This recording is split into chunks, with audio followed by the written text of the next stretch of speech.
Roy enterprise. Vihaan अपने cabin में आ चुका था। आज उसकी कुछ बेहद ज़रूरी मीटिंग्स थीं जिन्हें उसे हर हाल में अटेंड करना था। केबिन का दरवाज़ा हल्के से खुला और ईशान अंदर आया। गुड मॉर्निंग सर, उसने धीरे से कहा। विहान ने बिना नज़र उठाए पूछा, कुछ इंफॉर्मेशन मिली? ईशान का गला सूख गया। उसने डरते हुए ना में सिर हिला दिया। ना नहीं सर, अभी तक कोई भी इंफॉर्मेशन नहीं मिली।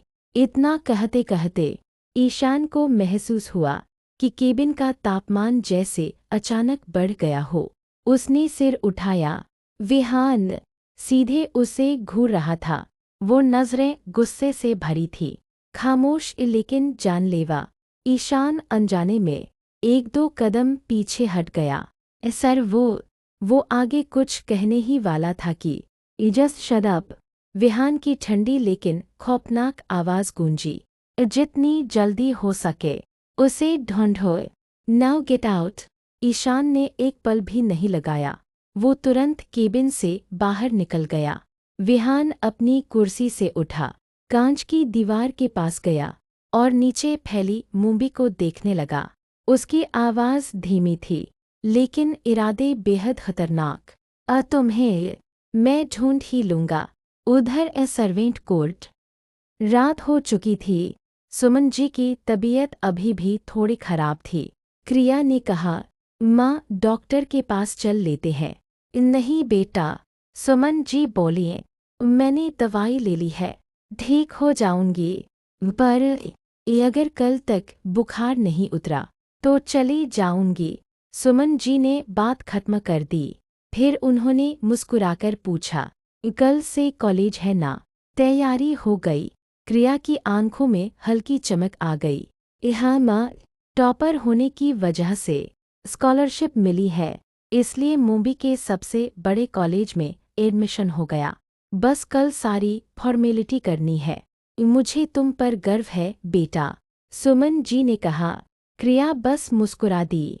आप आराम करो माँ, वो बोली, मैं मेशन हो आती हूँ। लेकिन सुमन जी ने मना कर दिया। आखिरकार क्रिया मान गई और वहीं रुक गई। रॉय मेशन। डिनर का वक्त हो चुका था। आशुतोष जी ने फिर पूछा, विहान अभी तक नहीं आया? अर्थ ने कहा, जब मैं ऑफिस से आया तो वो ऑनलाइन मीटिंग अटेंड कर रहा था, शायद देर हो जाए। फिर किसी ने कुछ नहीं कहा। सबने खामोशी से डिनर किया और अपने अपने कमरों में चले गए। रात के ठीक 12 बजे मेशन के बाहर विहान की कार आकर रुकी। बॉडीगार्ड ने तुरंत दरवाज़ा खोला। विहान उतरा और सीधे अंदर चला गया। उसी रात क्रिया को नींद नहीं आ रही थी। कल कॉलेज का पहला दिन था।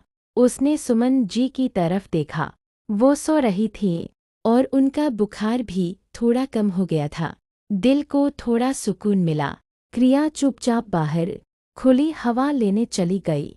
आसमान में चांद चमक रहा था। वो ऊपर देखते हुए धीरे से बोली, ए देखो चांद, दूर से तुम भी कितने खूबसूरत लगते हो, पर पास से तुम्हारे चेहरे पर भी दाग हैं, मेरे जैसे। उसी वक्त विहान फ्रेश होकर अपनी बालकनी में खड़ा था। वो चांद को नहीं देख रहा था। उसकी नज़रें उस अंधेरे हिस्से पर थीं जहाँ चांदनी भी नहीं पहुँच रही थी। उसने खुद से कहा, आखिर कहाँ हो तुम? कुछ देर बाद क्रिया अंदर चली गई और विहान भी अपने कमरे में आकर लैपटॉप पर काम करने लगा। सवाल अभी बाकी है, आखिर किसकी तलाश है विहान को? वो कौन है जिसे वो 10 सालों से ढूंढ रहा है? कैसा होगा क्रिया का कॉलेज का पहला दिन? क्या उसका चेहरा और रंग उसे कॉलेज में परेशानी देगा? जानने के लिए पढ़ते रहिए। साइको लवर, थम्स अप, मैरी हो।